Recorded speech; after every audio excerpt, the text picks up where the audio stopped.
find understanding in the days and weeks to come, and one day find peace. But we were all blessed to have known her and to have her in our lives. There's been a fund that was set up by members of our families and friends back in Utah that people have been donating to, and we would like to thank all of you for your donations to that.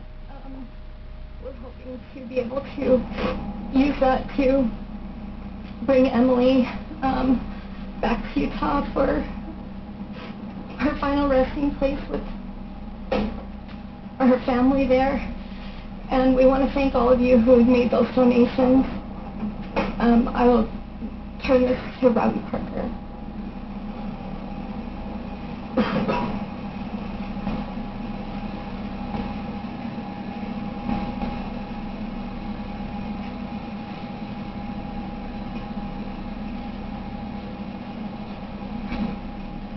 We're waiting to hear from the father now of this 6-year-old Emily Parker. Emily Parker was shot and killed in the elementary school yesterday. That was Emily Parker's aunt who was speaking, and her father, Emily Parker's father, Robbie Parker, is going to be speaking right now. The family wanted to speak and wanted to make it clear that they wanted to remember little Emily Parker, and we just heard what a wonderful young little 6-year-old girl she was. How sad of a story this is.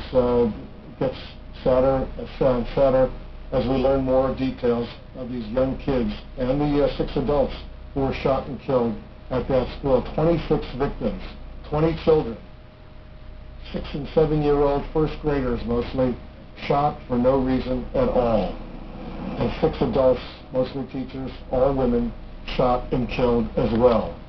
Once again, Robbie Parker, the father of 6-year-old Emily Parker, is supposed to come to the microphones. I assume he's consoling his sister right now, and he will have the strength. This is the decision that the Parker family wanted to do. They wanted to come to the microphones.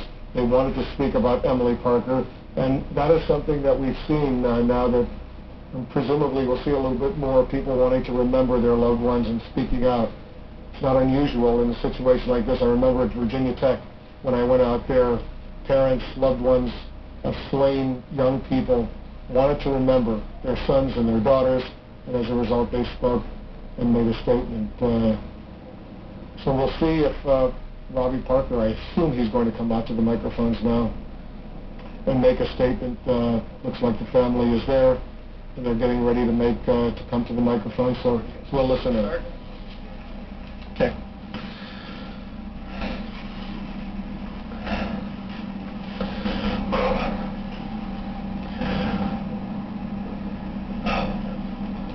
My name's Robbie Parker. My family is one of the families that lost a child yesterday in the Sandyhook Elementary School shootings here in Connecticut. I've been contacted by so many people and agencies wanting to know how we're doing, and I just thought that this might be the best way to share those feelings with everybody. First of all, I'd really like to offer our deepest condolences to all the families who were directly affected by this shooting.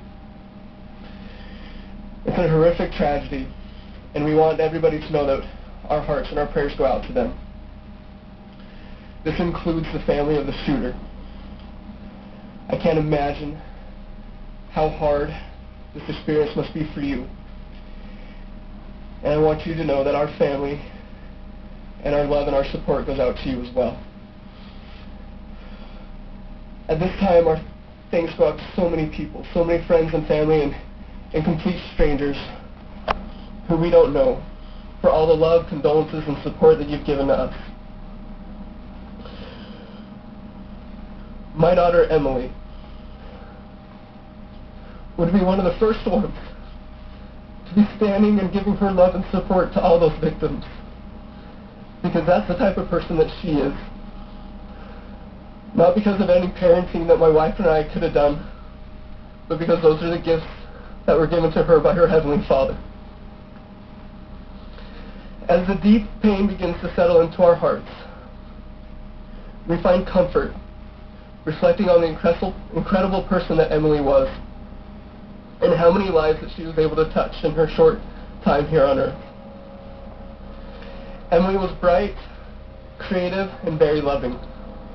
Emily was always willing to try new things other than food. She loved to use her talents to touch the lives of everyone that she came into contact with. She was an exceptional artist, and she always carried around her markers and pencils so that she never missed an opportunity to draw a picture or make a card for those around her. I can't count the number of times Emily noticed someone feeling sad or frustrated and would rush to find a piece of paper to draw them a picture or to write them an encouraging note. Emily's card making was expressed beautifully this last October when she placed a very special card that she had made into the casket with her grandpa, who also just recently died of a tragic accident. Emily was a mentor to her two little sisters, and delighting in teaching them how to read, dance, and find the simple joys in life.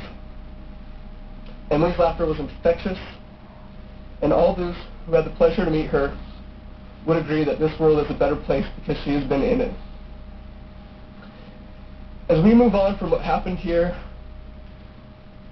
what happened to so many people, let it not turn into something that defines us,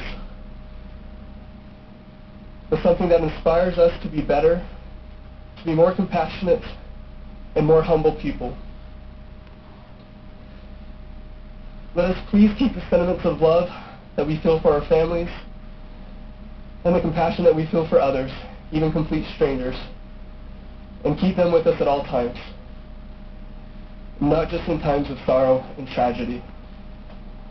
And may we do this so that we can better all of our communities, in all of our cities, in all our states, so that we can make everyone, everywhere in this country, feel safe.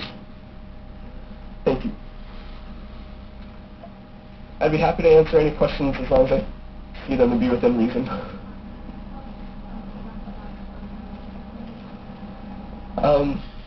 I was leaving to work, and she woke up before I left, and I've actually been teaching her Portuguese, and so our last conversation was in Portuguese, and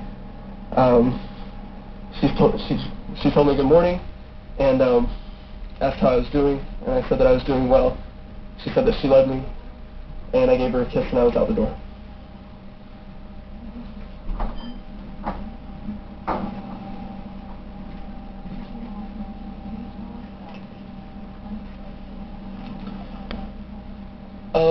The best way that I've been seeing that is I have two really good friends at home who've set up a Facebook page